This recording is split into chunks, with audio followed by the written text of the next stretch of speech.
Assalamualaikum warahmatullahi wabarakatuh. Salam rahayu sakumeng dumadi, sedulur-sedulur sahabat semua yang dimana saja berada. Semoga selalu sehat walafiat, tak kurang suatu apapun, tetap bersenantiasa di dalam lindungannya. Dan para subscribe-ku maupun yang menyimak, semoga selalu diberi kesehatan dan diberi kemudahan segala sesuatunya dan dilapangkan rezekinya. Amin amin ya rabbal alamin. Dalam kali ini kami akan mencoba membahas tentang dalam diri sang kesatria piningit di dalam batas kemampuan saya, dan apabila nanti ada kekurangan maupun kekeliruan, kami pribadi mohon maaf kepada semua pemirsa yang sebesar-besarnya. Dan saudara-saudaraku, sebenarnya kalau menurut di dalam versi saya dan batas kemampuan diri saya, seorang kesatria piningit itu harus sudah memahami tentang 7 cakra dalam Weda yang telah digenggamnya, yaitu 1 cakra yang ada di mahkota yang disebut cakra Retno Sanggani Jagat. Untuk cakra yang kedua itu berketempatan ada di leher, yaitu yang disebut Asad. Untuk cakra yang ketiga itu berkedudukan ada di dalam dada, pas di dalam hati, yang terlingkar sebesar biji kopi besarnya, itu yang disebut Lunggu. Lalu terus cakra yang keempat itu bersemayam di dalam pusar yang disebut itu Sunya. Nah, untuk cakra yang kelima itu berada di tempat rahasia. Kami tidak bisa menyebutkan, mungkin panjenengan tahu di mana tempat rahasia itu, yang disebut cakra leka. Lalu seterusnya untuk cakra keenam itu berada di bagian lutut yang disebut cakra pausa. Setelah cakra pausa itu yang paling terakhir ada cakra ketujuh yang berada di kaki yang disebut Sidratul Muntaha. Nah, dalam 7 cakra tersebut itu para kesatria piningit itu sudah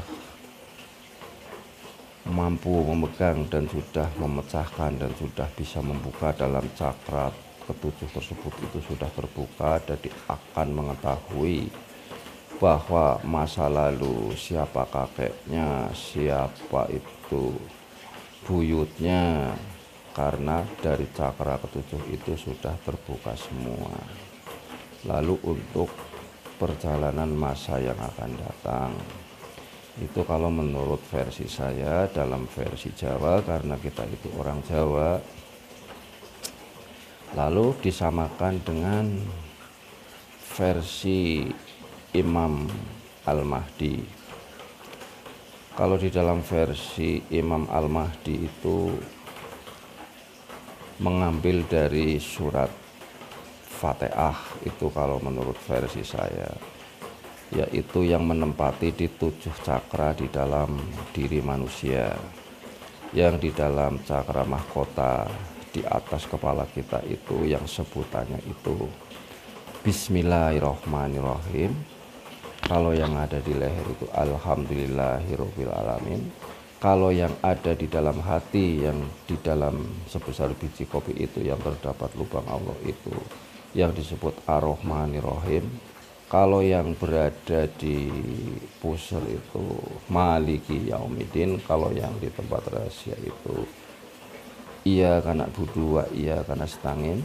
Kalau yang di lubuk itu ihdinas siratal mustaqim, kalau yang di bawah itu siratal ladzina an'amta alaihim ghairil maghdubi alaihim waladdallin.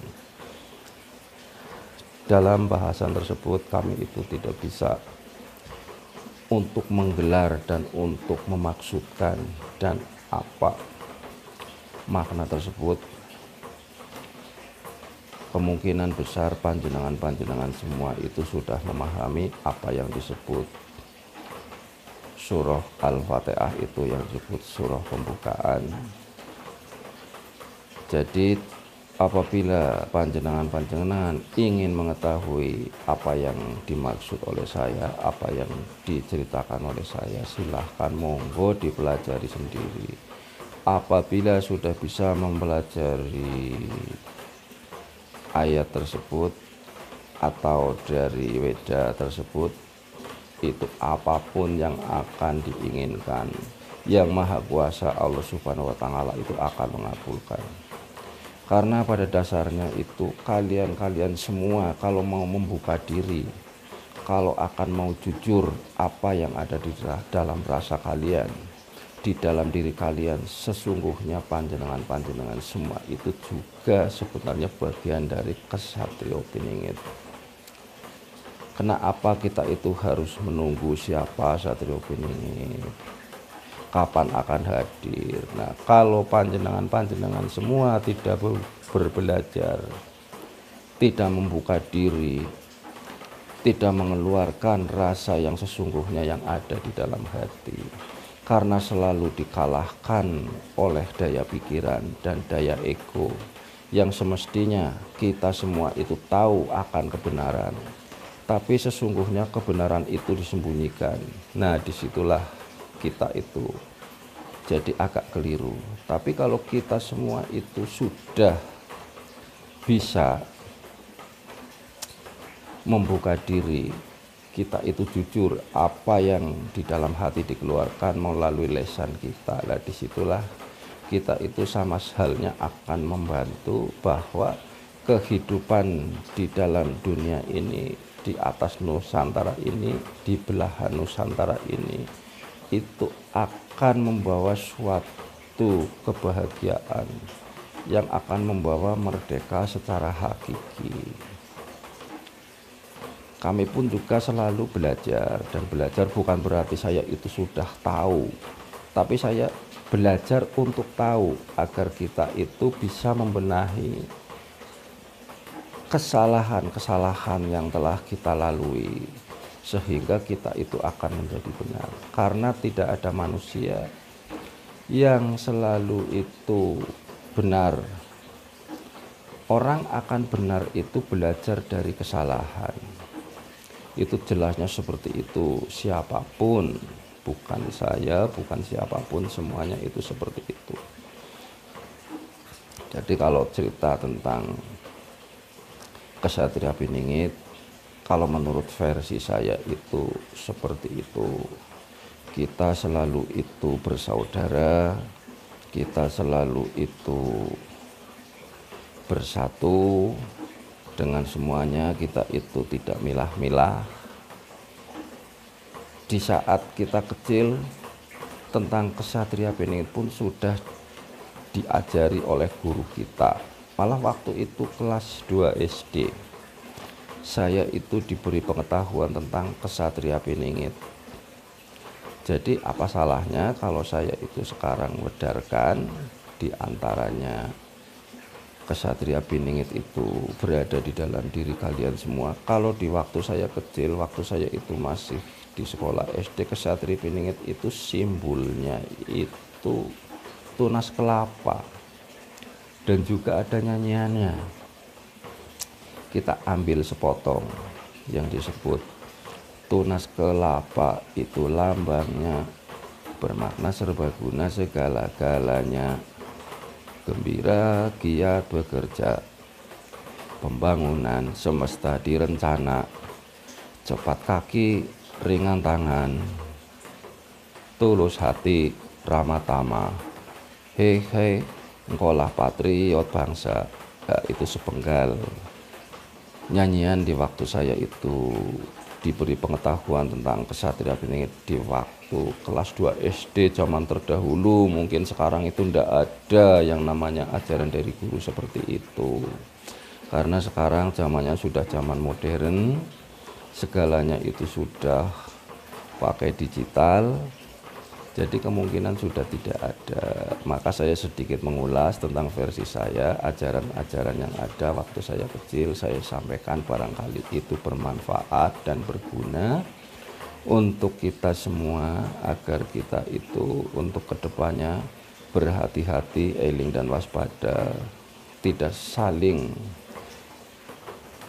mencurigai mana Ksatria Piningit.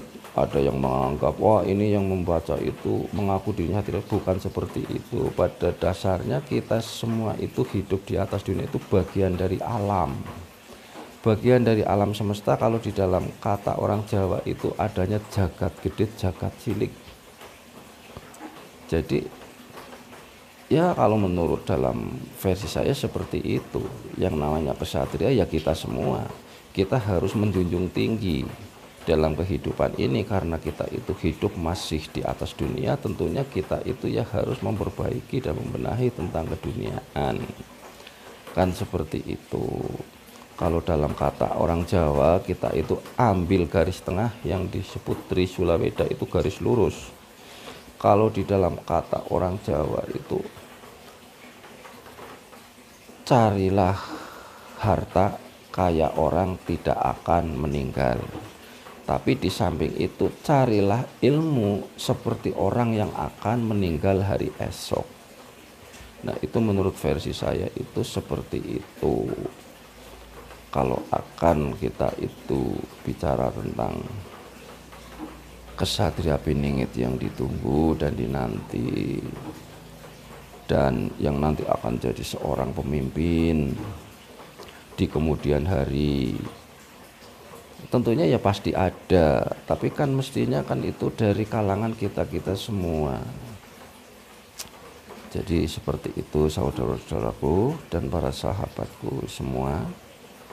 Dan apabila dalam penyampaian ini, dalam versi saya kok sulit untuk dipahami, sulit untuk dimengerti, ada kesalahan, ada kekeliruan, kami mohon maaf yang sebesar-besarnya. Karena saya mendirikan channel YouTube ini, saya itu ingin mencari saudara, ingin mencari teman sebanyak-banyaknya, agar kita itu saling membau, kita itu saling bisa memberi.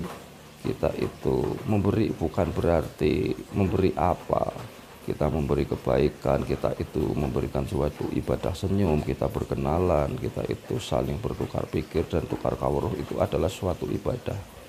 Pada dasarnya kalau orang di atas dunia itu sebetulnya yang penting dalam kesehariannya itu melangkah yang baik dan benar, itu seperti itu. Demikian, cukup sampai di sini dulu. Apabila dalam kata-kata saya itu ada suatu kesalahan, saya memohon maaf kepada teman-teman semua, kepada subscribe saya, kepada penyimak saya, dan yang lain yang berada di wilayah Nusantara. Assalamualaikum warahmatullahi wabarakatuh.